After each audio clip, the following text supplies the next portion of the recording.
Soa como um contrassenso. Brasileiros que são alvos potenciais da política de deportação em massa de Donald Trump dizem que, se pudessem, teriam votado nele. Mas por quê? É duro. É duro quando você pensa que um presidente vai ser o cara top. Top só é Deus.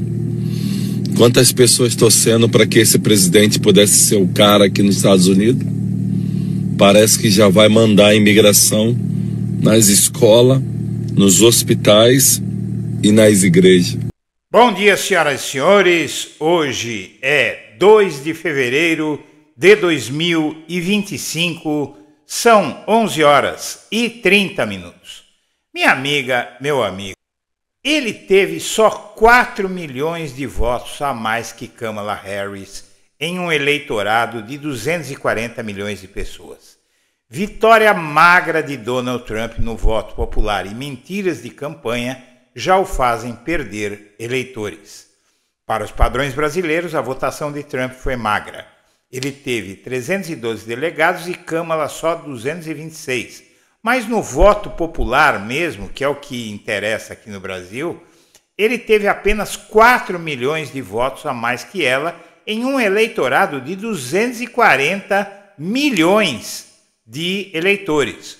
Nos Estados Unidos, se um candidato tiver um voto a mais por estado e essa vantagem for na maioria dos estados, esse candidato leva o colégio eleitoral com 50 votos. Em tese, é algo possível de acontecer. Então, devido a esse sistema que distorce a vontade popular, o Trump venceu. Teve mais delegados. Mas para ele perder vantagem real tão magra, não custa nada. E isso já começou a acontecer porque ele enganou eleitores negros e latinos, de modo que o início do seu governo já está fazendo a sua vantagem sumir. Antes de prosseguir, eu quero pedir a você que acompanha o blog da Cidadania, que se inscreva no canal, deixe seu like e compartilhe este vídeo. Também peço a você que considere fazer uma doação ao blog da Cidadania. O Pix está aí na tela. Nós queremos comprar equipamentos novos para fazer um canal melhor, ainda melhor, cada vez melhor para você. E vamos em frente.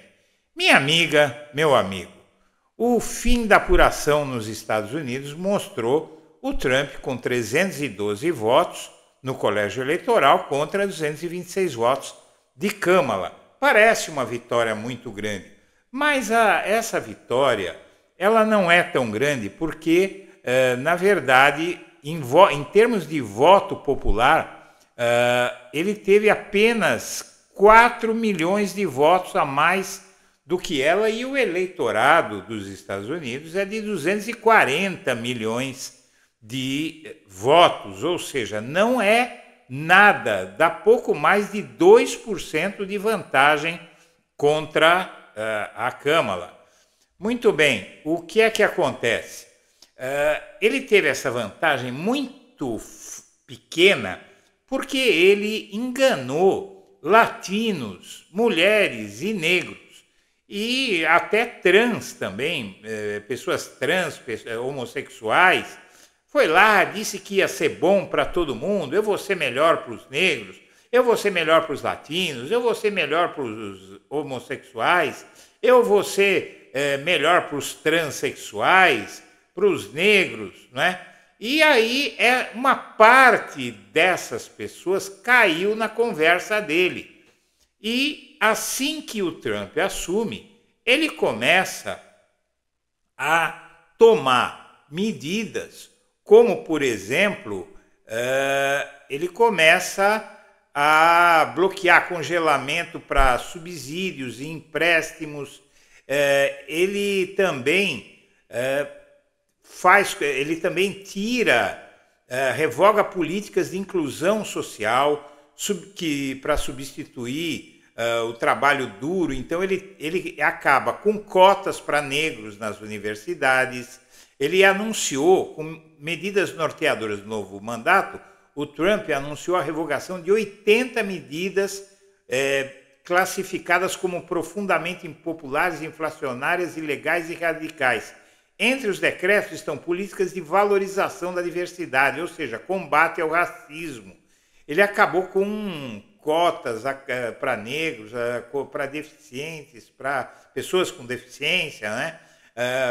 Acabou com programas para combater a homofobia, acabou com tudo isso. E aí as coisas já começam a ser revertidas na justiça. Ele começou a ter várias derrotas na justiça, apresentou uma série de decretos e projetos, mas muitos estão sofrendo dificuldades judiciais. Assim que voltou à Casa Branca, no último dia 20, o Trump assinou uma série de decretos e prometeu muitos outros, mas na terça-feira 28, uma juíza federal suspendeu o congelamento de doações e empréstimos do governo federal a programas assistenciais. Você teve ele enfrentando batalhas judiciais após ter medidas bloqueadas. O Trump teve ordens bloqueadas após a mobilização de estados e organizações. Promotores de estados governados por democratas e organizações sociais ajuizaram dezenas de processos. Um novo juiz bloqueou o congelamento de Trump a esses subsídios e empréstimos para programas sociais. Um juiz impediu o governo Trump de transferir uma detenta trans para uma prisão masculina. Você imagina o que aconteceria com esse ser humano, uma trans colocada, que é uma mulher, não é? Ela já é uma mulher, colocada no meio de detentos homens. Seria uma desgraça, uma obscenidade. E isso já está cobrando um preço do Donald Trump. O índice de reprovação dele já empata com o de aprovação. Nova pesquisa volta a mostrar o país polarizado e mostra que medidas polêmicas dos primeiros dias do mandato agrada a maioria dos eleitores, mas já começa a reverter. Veja só, a vantagem dele nessa pesquisa é de 50,1 a 49,7. Ou seja, não vai precisar nada para ele perder essa maioria. Ele tem mais deputados no Congresso, porque o sistema americano é assim. Você precisa, quem tiver um voto a mais por estado, ele tem o direito de eleger o delegado daquele estado. E aí você, com um voto a mais, você vai conseguir, se tem 50 estados e você tiver um voto a mais em 40 estados, você vai vencer com 80% dos delegados, não é? Apesar de você ter tido 40 votos a mais apenas, não é? Se você tiver um voto a mais em cada estado, você vai eleger 50 deputados, simplificando, né? 50 delegados, e vai ter 100% dos delegados com você. O outro candidato não vai ter, vai vencer por 100-0. Então, eu estou exagerando um pouco, mas é mais ou menos esse o princípio.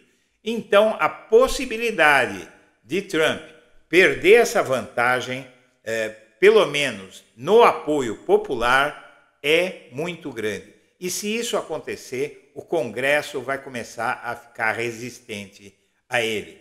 Isso vai ser tudo revertido, porque quem vota mal e aquele que governa mal, que oprime o povo, acaba pagando o preço. Que o diga Jair Bolsonaro. Senhoras e senhores, eu agradeço a atenção e deixo o meu abraço para todo mundo.